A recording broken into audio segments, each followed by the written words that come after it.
क्या ट्रंप ने भारत पर 25% टैरिफ लगाने का ऐलान कर दिया है? इस सवाल का जवाब है कि अभी पूरी तरह से नहीं।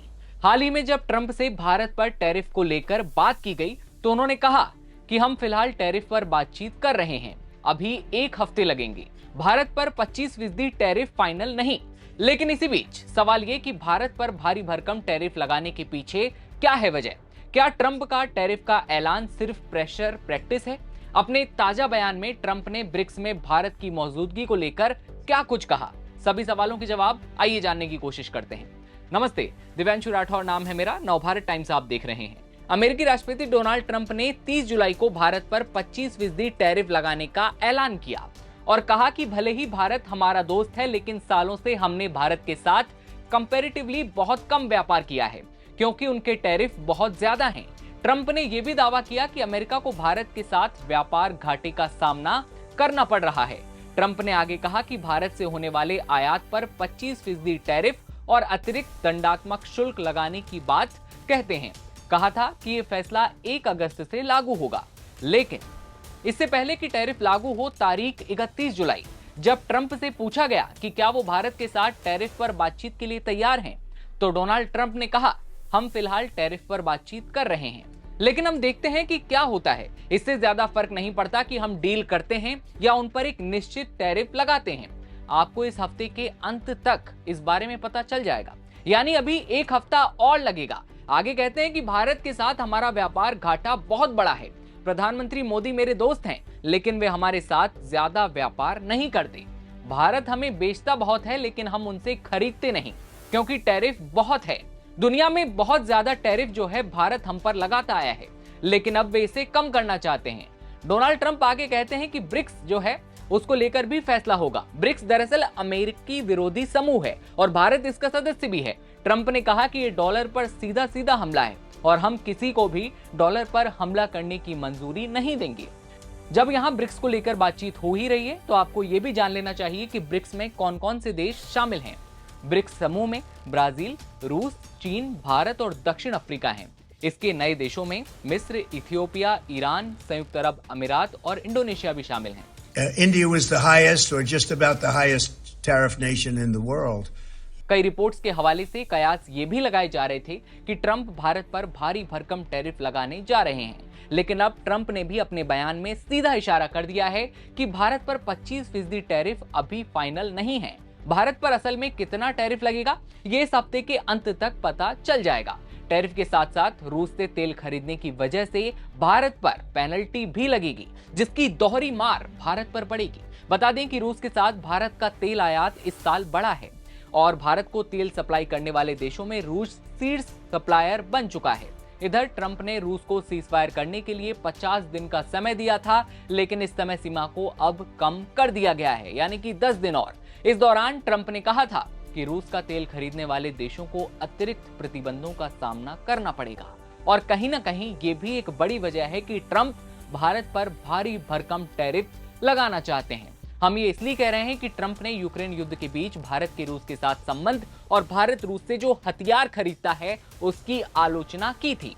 ट्रंप ने कहा था कि भारत हमेशा से रूस से ज्यादातर सैन्य आपूर्ति खरीदता आया है और चीन के साथ मिलकर रूस से ऊर्जा खरीदने वाले सबसे बड़ा खरीदारों में शामिल है। ऐसे समय में जब पूरी दुनिया चाहती है कि रूस यूक्रेन में हत्याएं बंद करे, ये चीजें बिल्कुल भी अच्छी नहीं है। ये बात कही थी ट्रंप ने, तो कहीं ना कहीं ये भी एक बड़ी वजह मानी जा रही है कि भारत के रूस के साथ संबंध अच्छे हैं और भारत रूस से हथियार खरीदता रहा है, तो ट्रंप इस वजह से भी टैरिफ लगाना चाहते हैं। ये एक वजह है। इसके साथ ही ट्रंप ने जो कुछ ऐलान किए हैं, साथ ही अब कह दिया है कि अब हम जो हैं अगले 1 हफ्ते में ये बताएंगे कि भारत पर टैरिफ जो है लगेगा या फिर इस पर क्या बड़ा अपडेट होगा वो आप तक बताएंगे। लेकिन जब 30 जुलाई को टैरिफ लगाने का ऐलान किया, यानी कि 25% टैरिफ लगाने का जब भारत पर ऐलान किया गया था, तो उसके बाद से अलग अलग प्रतिक्रियाएं भी सामने आ रही थी। जिस विदेश नीति का ढिंडोरा पीटा जा रहा था पिछले 3 दिन से बहस के दौरान देश की संसद में, वो ढिंडोरा, वो ढोल फट चुका है। प्रधानमंत्री जी अपने 1 घंटे 42 मिनट के भाषण में एक बार भी ट्रंप का नाम लेने का साहस नहीं कर पाए और हम सबको लग रहा था कि वो टैरिफ के डर से ही नहीं नाम ले रहे हैं, लेकिन नाम लेना काम नहीं आया, नाम नहीं लेना काम नहीं आया और आखिरकार वही हुआ। देश को 25% टैरिफ का तोहफा दिया है इस सरकार ने। ये हमारी कूटनैतिक फेल है, ये हमारी विदेश नीति की फेल है। इस सरकार को बताना चाहिए कि उसकी विदेश नीति, उसकी कूटनीति कहां पर खड़ी है। ट्रंप साहब ने टैरिफ वेपन बनाया हुआ है और ये टैरिफ वेपन वो पूरे तरीके से पूरे विश्व में हर देश को धमका रहे हैं, धौंस दे रहे हैं और उनके साथ उनको लाइन में आ जाते हैं तो उनके साथ समझौता कर रहे हैं। ये माननीय मोदी जी को इस बात को समझना चाहिए कि आसियान कंट्रीज के अंतर्गत सबसे ज्यादा भारत पर वो टैरिफ उन्होंने लगाया है। वो तो उनके मित्र हैं, उनसे उन पर चर्चा करनी चाहिए उनको। असल में मैंने परसों राज्यसभा में बोलते हुए कहा था विदेश मंत्री जी से कि अभी कुछ दिन पहले ट्रंप ने एक प्रेस कॉन्फ्रेंस में जब किसी पत्रकार ने मोदी जी के बारे में पूछा तो ट्रंप ने कहा कि Modi is my friend but I love Pakistan. तो इनकी समझ में नहीं आ रहा था, उनसे उस पर बात कर रहे हैं ट्रेड डील पे और बात खत्म नहीं हुई उससे पहले उसने मतलब ट्रंप का व्यवहार सारी दुनिया में दूसरे देशों के प्रति ऐसा है कि जैसे वो राजा हो और जैसे प्रजा हो, इस तरह का व्यवहार हो रहा है। ऐसा कभी किसी भी बड़े देश ने, ताकतवर देश ने दूसरे देशों के साथ ऐसा नहीं किया।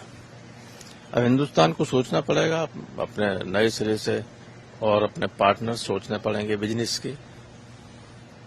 यह है कि उनकी सारी चीजों में उसने कुछ चीजों पर तो 50% तक टैरिफ की बात की है और पेनल्टी, जैसे हमारा कोई बॉस हो पेनल्टी लगाएगा, हम दूसरी जगह से व्यापार नहीं कर सकते। हिंदुस्तान की गवर्नमेंट को इसमें बहुत ही स्ट्रांग स्टेप लेना चाहिए, दबने की कोई आवश्यकता नहीं है।